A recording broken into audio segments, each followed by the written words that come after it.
তারা আমরা সবাই হজ করবো, কিন্তু এখন আজকে আমার হজের ফ্লাইট ছিল,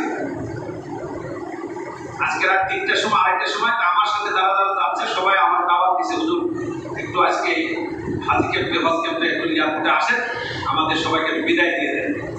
আমি বলছি জুম্মার পর ইনশাআল্লাহ আপনাদের সাথে দেখা করার জন্য ঢাকা রওনা হবো, সন্ধ্যার সময় আপনাদের সাথে সবার সাথে একসাথে এহরামের কাপড় পরাই দেওয়ার চেষ্টা করবো। যদি এই কথা বলতেছি না, যে কোনো কারণবশত আল্লাহর হুকুম নাই, নিষেধ করছিলাম আর অনেকদিন দেশের ভিতরে হজের সময় কোরবানির সময় থাকি না, আমার মা অসুস্থ, আমার মার দিকে তাকালে আমার এই হজটা নফল ছিল, আমি আমার মার দিকে তাকাইলে একটা কবুল হজের সব।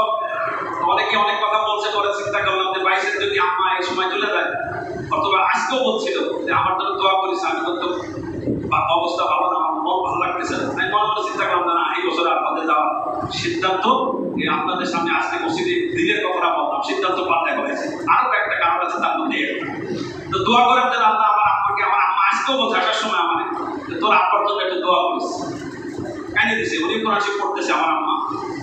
দেখলাম যে হঠাৎ করে এই কথা বলা আলোচনা হইতেছে, আমিও আপনাদের কাছে আজকে দোয়া চাইলাম, আমার আব্বার জন্য আমার মা দোয়া চাইতে বলছে আপনাদের কাছে।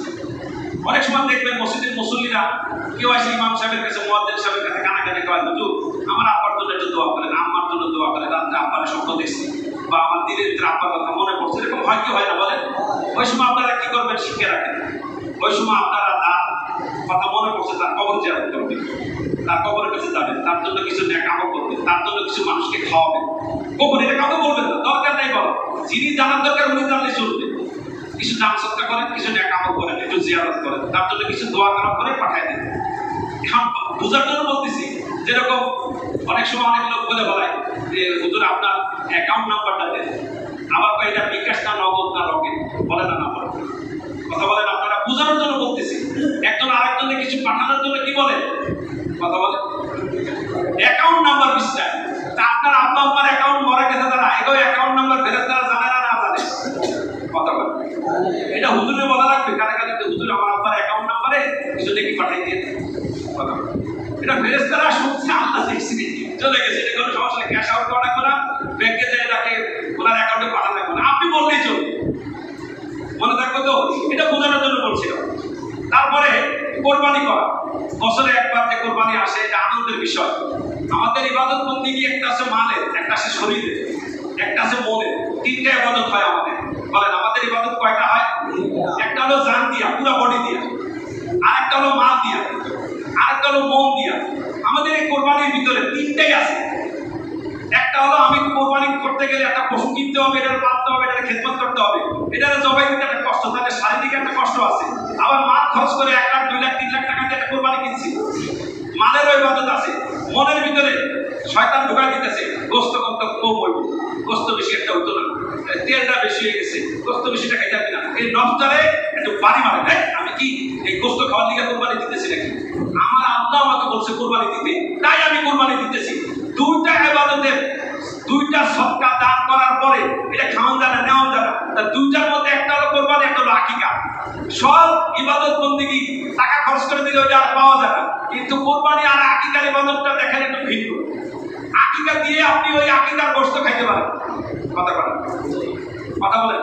যদি মানব আর সদকা, মানব সদকা যদি কোনো সময় জবাই দেন, গোশত ছাগল কুকুর গরু এগুলা দিলে আপনি আর খাইতে পারবেন না, এগুলো গরিবরা খাবে।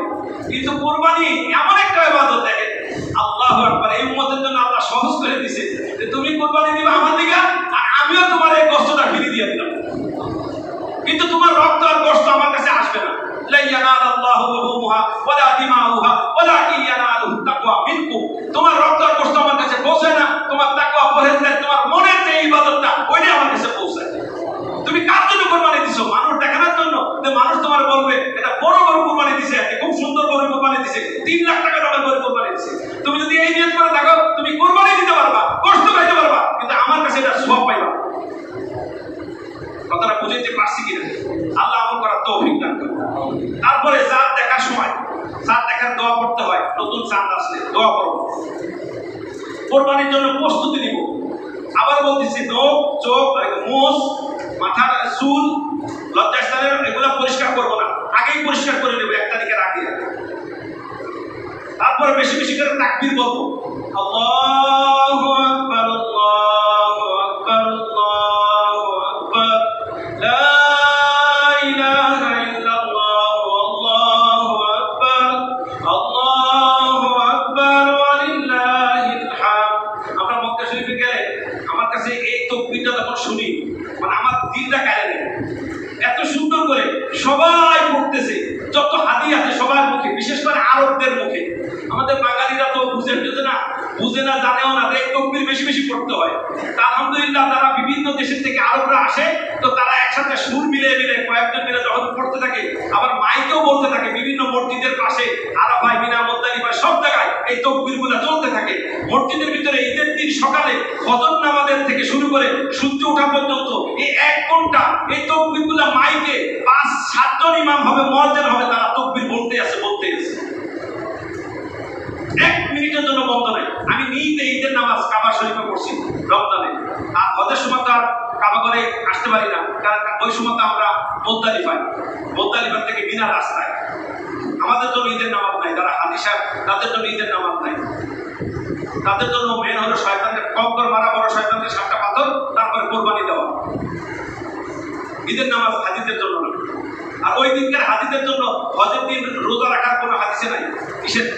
এটা করবে আমরা যারা রোজা রাখতে, এই হজ করতে যারা যাইতে পারি না, আমরা ওই দিনে 9 তারিখে আমরা হজের দিন আমরা রোজা রাখবো।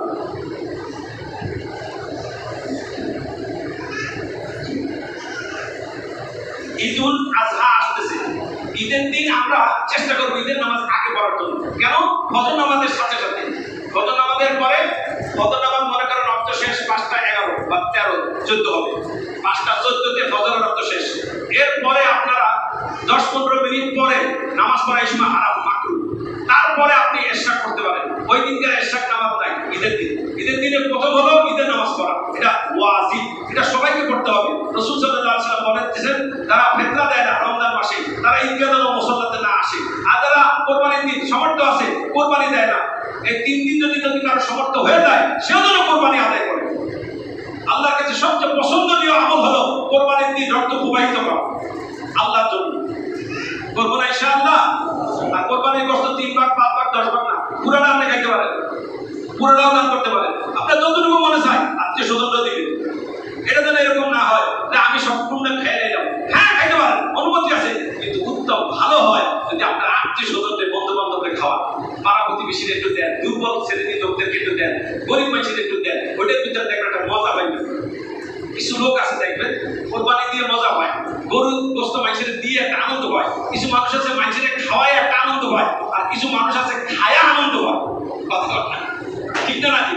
কিছু মানুষ টাকা পাইলে খুশি হয়, কিছু মানুষ টাকা দিতে পারলে খুশি হয়। কথা বলে কিছু মানুষ আছে মানুষের ক্ষতি করতে পারলে ভালো লাগে, কিছু মানুষ আছে মানুষের উপকার করতে পারলে তারা আনন্দ পায়।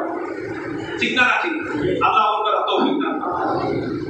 ঈদের দিন ঈদের নামাজ পড়তে আসবো, সবাই ঈদকে আসবো, কিন্তু ঈদের দিন ফজর নামাজ পড়া আছে বহুত বড় জরুরি আমল। অনেকেই আমলটা করে না, ঈদের দিন ফজর নামাজ মসজিদেই আসে না। এরকম যদি আমাদের কারণ হবে, ঈদের দিন ফজর নামাজ মিস হবে? সবাই বলে না। ঈদের দিন ঈদের নামাজের আগে ফজর নামাজ মিস হবে না? মিস না হয়, নামাজ জন্য না ছুটে যায়। আর আমি যদি নামাজ ছুটে গেল, তাহলে আমার ঈদের নামাজের কোনো দাম নেই। আগেরও ফরজ, তারপরে নফল, ওয়াজিব, সুন্নাত পরে, আগেরও ফরজ। আল্লাহ আমল করার তৌফিক দান করে। ঈদের দিন রাত্রে ইবাদত করা, আর ঈদগাহের ভিতরে ঈদের নামাজ পড়া, মসজিদে না। বলেন না, ঈদের দিন ঈদগাহে ঈদের নামাজ পড়া, বলেন না সবাই, মুক্তি বলেন। ঈদের দিন ঈদগাহে ঈদের নামাজ পড়া সুন্নাত। হ্যাঁ, দুর্যোগের কারণে, জায়গা না থাকার কারণে, মাঠ না থাকার কারণে আমরা মসজিদে আদায় করতে পারি। কথা বুঝে আসছে কিনা? মসজিদেও পড়বো ঈদের নামাজ কখন? যখন আমাদের ঈদগাহ নাই, খালি জায়গা নাই, বৃষ্টি হইতেছে, পরিবেশ নাই, পড়তে পারতেছি না, তখন মসজিদে মাঠে না পড়ে মসজিদে পড়বো। ঈদের নামাজ তো মাথায় রাখতে হবে। আর যেখানে নামাজ ঘরে পড়া যায়, কাছারি ঘরে পড়া যায়, যেখানে জায়গায় নামাজ, বাসদের নামাজ, দাদানকে ফেলে দিয়ে নামাজ, সব জায়গায় নামাজ পড়া যায়। কিন্তু জুম্মার নামাজ মসজিদে আসতে হবে। জুম্মার নামাজ, জুম্মা খুতবা সহ নামাজ পড়তে হবে। আর ঈদের নামাজ ঈদগার ভিতরে পড়তে হবে। আল্লাহ আমল করার তৌফিক দেন, বোঝার তৌফিক দেন। অনেক কথা আলোচনা ছিল, কিন্তু সময় স্বল্পতার কারণে বলতে পারতেছি না। তারপর আপনাদের কাছে আমার একটা অনুরোধ, এগুলো ছুটে গেছে, এগুলো আমরা জুম্মার দিন আমরা চেষ্টা করি, মসজিদে খুতবা আছে, খুতবা দেখবো, বাসার ভিতরে তাদের কিতাব আছে, জুম্মার দিনের কি আমল আছে ওগুলো আমরা প্রতিদিন দেখবো। কি কি আমল আছে আমার জুম্মার দিনে, ঈদের দিন কি কি আমল করতে হয়, কোরবানির ঈদের সময় আমি কি কি আমল করবো, এগুলো আমরা আলেমদের কাছে যাব, যারা বিজ্ঞ লোক আছে তাদের কাছে যাব, যারা জানে তাদের কাছে যায় জিজ্ঞাসা করবো আমার জন্য কোরবানি আল্লাহর হুকুম হয়েছে কিনা, কোরবানি আমি দিব কিনা। ঠিক আছে না ইনশাআল্লাহ? তো সামনে যে আমলগুলো আলোচনা করছি, যেগুলো কথা একটা বন্ধুরা বলছি, আল্লাহ আমাদের সকলকে আমল করার তৌফিক দান করেন। আবার বলতেছি, একটা রাত 1 তারিখের থেকে 9 তারিখ পর্যন্ত একটা রাত একটা শবে কদরের সমান ইবাদত, একটা শবে কদরের রাত্রে ইবাদত সওয়াব পাবেন যদি জিলহজ মাসের 1 তারিখ থেকে 9 তারিখ পর্যন্ত রাত্রে কিছু ইবাদত করতে পারেন। আর দিনের বেলা একটা রোজা 1 বছর রোজা রাখার সমান সওয়াব পাবেন। আর সিদ্ধান্ত আপনাদের, সিদ্ধান্ত আমাদের, যারা আমরা আমল করবো কিনা। আর বিশেষ করে আরাফাতের দিনে রোজাটা যদি কারণ না ছুটে যায়, ইনশাআল্লাহ, ইনশাআল্লাহ বলেন না ইনশাআল্লাহ। আখির দাওয়ানা আলহামদুলিল্লাহ রাব্বিল আলামিন।